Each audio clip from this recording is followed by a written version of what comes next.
Hi friends, আজকে একটা রান্নার রেসিপি নিয়ে চলে এসেছি। অতি সাধারণ রান্না। তো ডাল সিদ্ধ বসিয়ে দিয়েছি, তোমরা দেখতেই পাচ্ছ। সাদামাটা রান্না একদম আজকে। তো ডালটা সিদ্ধ হতে হতে নামিয়েও নিয়েছি, মুসুরির ডাল আর কি। তারপরে আমি এর মধ্যে সরষের তেল দিয়ে দিলাম। সরষের তেলটা দেওয়ার পরে কালো জিরা ফোড়ন দিয়ে দিলাম। তারপরে তোমার পেঁয়াজ আর রসুন থেতো করে রেখেছি, সেটাও দিয়ে দিলাম। শুকনো লঙ্কা শেষ হয়ে গেছিলো আমার, তাই দিতে পারিনি। ফোড়ন দিয়ে আমার এই পেঁয়াজ আর রসুন দেওয়া ডাল খেতে খুব ভালো লাগে। তোমাদের কাদের কাদের ভালো লাগে বলো। অনেকদিন পরেই করলাম। মাঝে মাঝে টমেটো আর পাঁচফোড়ন দিয়েও করি, ধনেপাতা দিয়ে। তো আজকে মনে হলো একটু টেস্টটা চেঞ্জ করি। তো হাজব্যান্ড নেই আজকে, তো ও কাজে গেছে বাইরে, অফিসের কাজে। তো বলছে বাইরেই খাবে। তো নিজের জন্য আর বেশি কিছু করিনি, সাদামাটাই রান্না করলাম।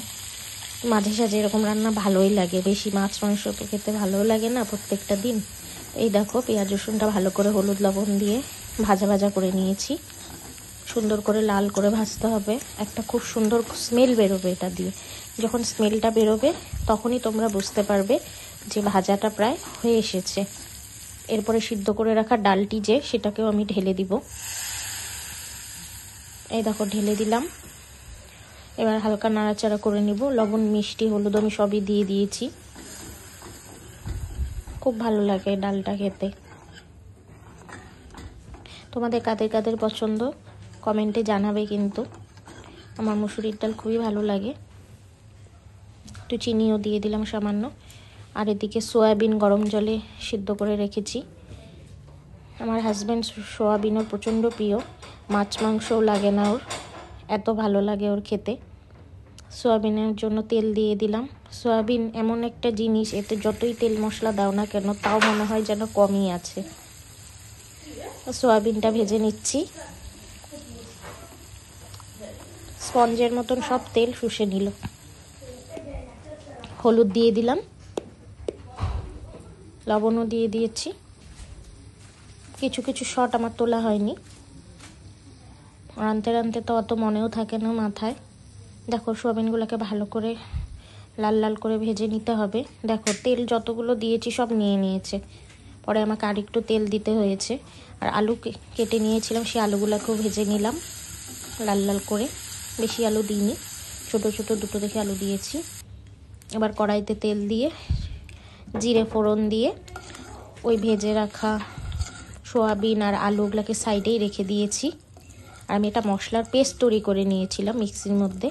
সেটা আদা, পেঁয়াজ, রসুন, গোটা জিরে, ধনে। ওই পেস্টটাকে আমি এখন এর মধ্যে অ্যাড করে দিলাম। আমি কিন্তু সম্পূর্ণ কাঁচা লঙ্কা এই রান্নাটা করেছি, কোনো রকম শুকনো লঙ্কা ইউজ করিনি। রঙটা দেখতে সাদাটে হলেও খেতে কিন্তু ভালো হয় কাঁচা লঙ্কার রান্না। কারণ কয়েকদিন শুকনো লঙ্কার গুঁড়ো দিয়ে এত রান্না খেয়েছি যে আমাদের দুজনেরই শরীর অসুস্থ হয়ে গেছে ওই রান্না খেয়ে। মিক্সির মধ্যে আমি 3টা কাঁচা লঙ্কাই দিয়ে দিয়েছিলাম পেস্ট করার জন্য। এখন সয়াবিন আর আলু এটাও দিয়ে দিলাম। ভালো করে কষিয়ে নিতে হবে। সয়াবিন রান্নার মেন সিক্রেটটাই কষানো। তুমি মশলা দিয়ে যত ভালো করে মাংসের মতন কষাবে তত ভালো টেস্ট হবে।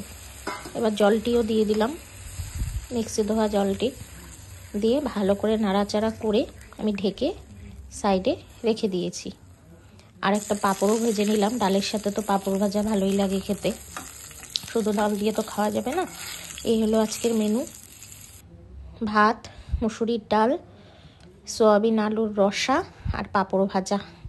কেমন হয়েছে তোমরা জানাবে। আর সবাই ভালো থাকবে, সুস্থ থাকবে। এরকম অনেক ব্লগ ছোট ছোট আমি নিয়ে আসবো। সবাই ভালো থেকো। Tata guys.